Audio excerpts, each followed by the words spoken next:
Hey everybody, welcome to Average Guy Opinions. I'm your average guy, John Corelli. This is part two of possibly two, maybe three. It just depends because I'm realizing that, as I enter my teen years in this journey of my memories of presidents during my lifetime, that obviously during my teen and adult years, I'm going to have a lot more memories of specific things that these presidents did. So we'll see how it goes. So I left off in the early years of Reagan, the fears of a nuclear holocaust that were going on in the early 80s.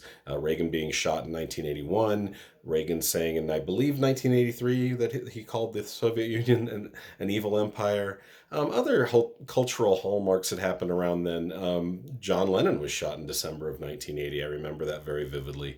These are just things that you kind of remember along with the presidency, although that's technically Reagan had been elected but not inaugurated yet. He wasn't inaugurated until January 20th of 1981. So else do I remember of the Reagan presidency? Iran-Contra was a big one. If you ever want to read a really good book about all the players in the Iran-Contra debacle, I guess we can call it. It's called The Nightingale Song, and it's really a great read. It's huge, so you got to be into history but it's almost like it's not fictional, obviously, but it's biography almost because you learn about all the major players. You learn about John McCain, James Webb, uh, John Poindexter, uh, Schultz. Can't remember his first name. I'm forgetting somebody, but I might remember him in a minute. But they take these guys and they tell you all about their lives. A lot of these guys came from blue blood stock and were, I believe, at least two. Oh, and Oliver North. How did I forget Oliver North? He was the fifth one. Schultz. I can't remember Schultz's first name right now. That's bugging me. But anyway, this book was amazing and talked about the whole Iran Contra mess and how these men were instrumental in that mess, for better or for worse. James Webb honestly comes off the most clean, in my opinion. He just seems like a stand-up guy who's trying to be honest. I know a lot of people are big Oliver North fans, but if you read this book, yeah, he was not nearly as stand-up and straight arrow as he came off in the media, or depending which media you were listening to at the time. Of course, there was CNN, I think, at that point, but I don't think Fox News wasn't around in the 80s, I don't believe, or at least wasn't very prevalent or even, how should I say, influential. And so, but if you read about these five men, it was really an interesting thing. They had a lot of decisions to make. We had put after the whole Iran hostage crisis that I mentioned in the last episode, we put Saddam Hussein in power right on the border, right in Iraq, and that triggered an 8-year war between those people. Iraq and Iran just blasting each other, most likely at our behest. I would think. Hey, we wanted Iran to pay for what they did in that hostage situation. We also lost lives. Carter had I don't know if anyone remembers that. They had a failed rescue mission. A helicopter crashed. I think it was a transport helicopter. It killed like 12 people. Can't remember the exact numbers, but lives were lost in that situation.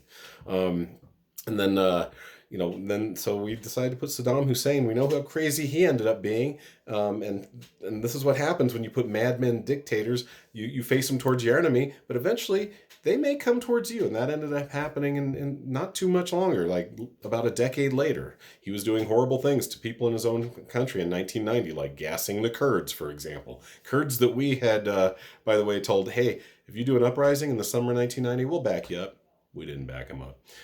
So Iran-Contra was a mess for Reagan. One of my favorite memories of Reagan was he was either ill-prepared or he was just getting old, and maybe a little bit of both.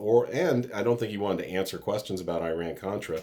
And the press was hounding him about it, and he just kind of lumbered away from the lectern, the podium, and acted like he couldn't hear. It's brilliant. So an interesting time, very interesting time. And that's the thing I remember most about that time was Iran-Contra, being scared to death of a nuclear holocaust, and also the boycotts of the Olympics. Now, we boycotted the Olympics in Moscow, or Moscow, depending. I don't know. You can say it either way, in my opinion.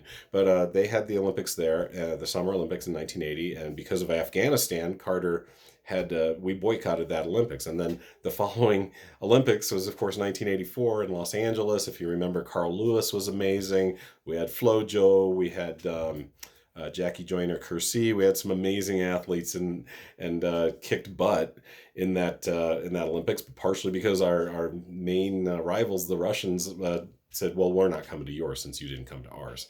So it's good to know that at the highest level of humanity, they can still be very petty. It's so ridiculous. So let's go to George Bush, George H.W. Bush, who was Reagan's vice president and became president in 1988. That was the first election I ever got to vote in. I was 21, and I voted for Michael Dukakis, who was the Democratic opponent. And Dukakis just didn't have a lot of swagger, and I think that's part of the reason he lost. Also, Reagan was a very popular president, and so I think a lot of people wanted to continue what Reagan was doing.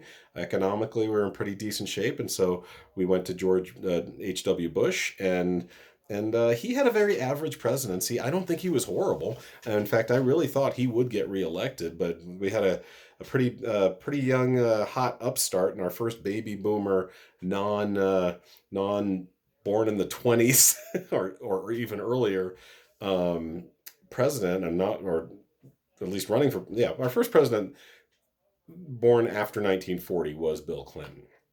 And George H.W. Bush kind of suffered from the same thing that Dukakis had against him. Now, H.W., you could never say he had a ton of charisma either. However, he had the experience and had Reagan's resume, for better or for worse, to hang his hat on. That's how he won the 1988 election. And we go back to 92, up to 92. The two things that hurt Bush, one was the economy. It was stagnant. It wasn't bad. I remember I was living on my own. I was going to college. I was like, I don't think the economy is any better or worse for me. I don't have investments. I'm 21 to 25 during those years. I'm going to college. I'm living on $5 an hour in my own apartment and able to pay my tuition. So that's pretty good. But then came that war, that ill-advised, in my opinion, war. The reason I think it was ill-advised, obviously, Saddam Hussein needed to be turned back from Kuwait for the first Gulf War.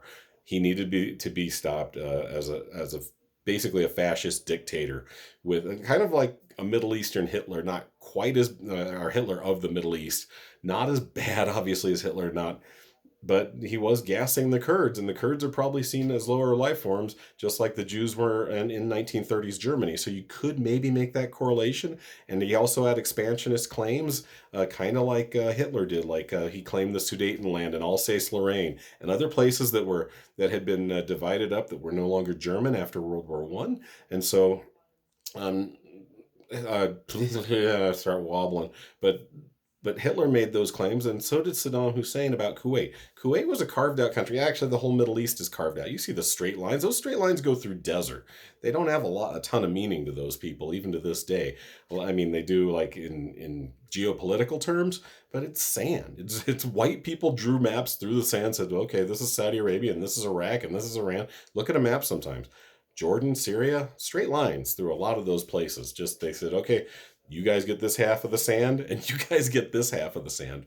And to be fair to Saddam Hussein, the chunk of Kuwait, that big chunk of sand, had a lot of oil in it, and also had a lot of, not religious, but cultural meaning, apparently, because he said, no, this is Iraqi land. This is a Sunni Muslim land, and we are going to take it back. And George Bush did a great job, to be honest, in 1991, even though I mentioned before he left the Kurds hanging the summer before that, but or just 6 months earlier, because that war happened in January of 1991, January 16th, I believe. And I remember clearly because I was working at the Tivoli Theater. I was managing. Not too many people were coming to see movies that night. I believe it was a Wednesday, maybe a Monday, but people were staying home to watch war coverage. Really, the first closely covered war. And I got called by the Denver Post. I still have the paper to this day with my name in it. And I just kind of, I got admonished by my general manager for saying, I wish we could go home, but some people are going to seek out entertainment or something to that. But oh, you shouldn't say you wish to go home. I'm like, come on, man, what is this? I'm not. This don't make me like a corporate guy. I'm managing a movie theater at 23 years old. Let's get over ourselves. So. That pretty much ends the Bush presidency. As we know, he lost to Clinton later, about a year and a half later, due to those two Achilles heels I mentioned. The war not going nearly as well as they thought. At first, good, but then the cleanup afterwards was not very successful, or as most humans say, successful. And then the economy, which is stagnated. So there we go. There's part 2. You guys are getting to part 3. This is what happens. I say I have nothing to talk about, and I go for 30 minutes. So part 3 coming. We'll talk about Clinton, Obama, and Trump. All right. Thanks, guys. See you next time. Bye.